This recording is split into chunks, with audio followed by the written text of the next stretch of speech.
but it is also to demolish his multifaceted legacy in a crude and self-serving attempt to rewrite history. Sonia Gandhi बड़ी चिंतित हैं। उन्हें चिंता इस बात की है कि नेहरू की विरासत को मिटाया जा रहा है। सवाल है कैसे?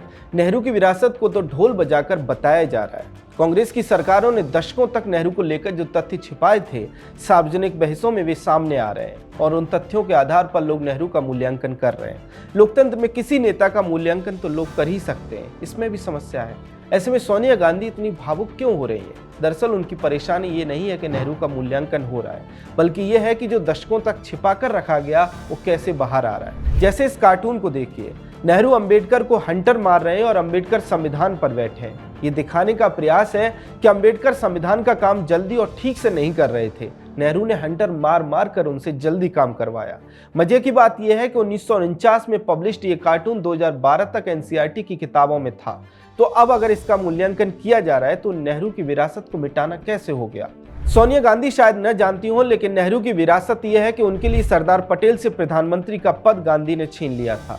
जबकि पटेल के पक्ष में बहुमत था, फिर भी नेहरू प्रधानमंत्री बनाए गए। उनकी विरासत यह है कि उन्हें बड़ा दिखाने के लिए देश के बाकी सभी नेताओं को छोटा दिखाया गया। दरबारी इतिहासकारों ने नेहरू को लार्जर देन लाइफ दिखाने के लिए पूरे स्वतंत्रता संग्राम को नेहरू के आसपास सिमटा दिया। उनकी विरासत यह है कि उन्होंने डॉक्टर अंबेडकर को पूरी ताकत लगाकर चुनाव हराया था। आज ये सभी तथ्य लोगों के सामने आ रहे हैं और इनके आधार पर लोग नेहरू के व्यक्तित्व का मूल्यांकन कर रहे हैं। इसे विरासत मिटाना नहीं बल्कि वास्तविक विरासत दिखाना कहते हैं। वैसे नेहरू की विरासत पर बात करने बैठेंगे तो कई दिनों तक चर्चा चल सकती है। वे नेहरू ही थे जिन्होंने कश्मीर के बड़े हिस्से को पाकिस्तान को दे दिया। धर्म के आधार पर देश का बंटवारा होने के बाद उसी समुदाय को न केवल यहाँ बसने दिया बल्कि उस देश के तुष्टीकरण के लिए भी सब कुछ किया। नेहरू ने ही यूएनएससी में चीन को वीटो पावर दिलवाई और नेहरू ने ही चीन के हाथों भारत की जमीन गंवाई।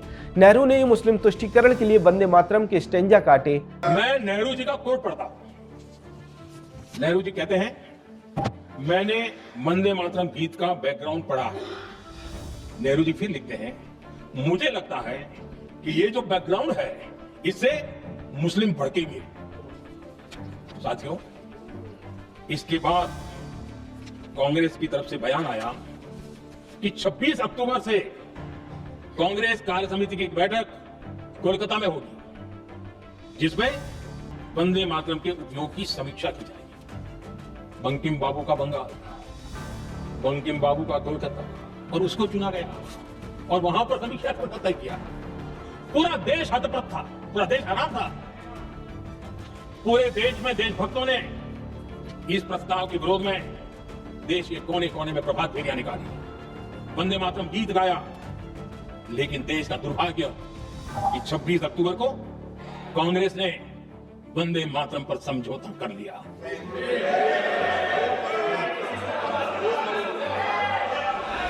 वंदे मातरम के टुकड़े करने के फैसले में वंदे मातरम के टुकड़े कर दिए। सवाल है कि अब नेहरू के इन सभी फैसलों का मूल्यांकन हो रहा है, तब सोनिया गांधी विलाप क्यों कर रही हैं? वैसे कई कांग्रेसी ये तर्क बार बार देते हैं कि नेहरू ने आईआईटी बनाए, ये बनाए, वो बनाया। सवाल है कि नेहरू ने बनाए, फिर कांग्रेस ने उसके बाद लगभग 55 साल शासन किया। उसने क्या किया? क्या उसने इन्हें रफ्तार के साथ आगे बढ़ाया? नहीं बढ़ाया, बल्कि सही मायनों में देश का इंफ्रास्ट्रक्चर 2014 के बाद रफ्तार पकड़ना शुरू हुआ। ऐसे में बार बार ये कहना कि नेहरू ने आईआईटी बनाए, कोई सेंस नहीं है इस बात का। कोई सेंस है इस बात की? वैसे कॉमन सेंस यह है कि अगर वे पहले प्रधानमंत्री थे, लंबे समय तक देश के प्रधानमंत्री रहे, तो क्या वे कुछ नहीं करेंगे?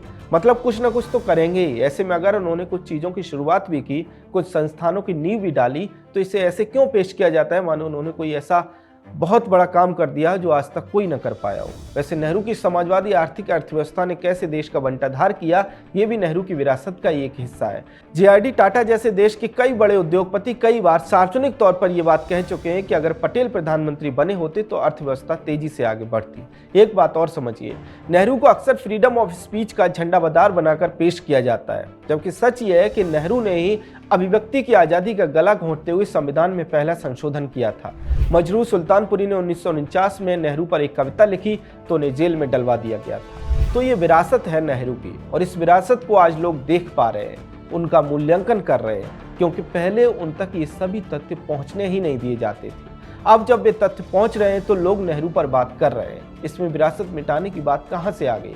वैसे नेहरू को विरासत अपने पिता मोतीलाल से मिली थी, जिसका वर्णन अकबर इलाहाबादी ने कुछ ऐसे किया था।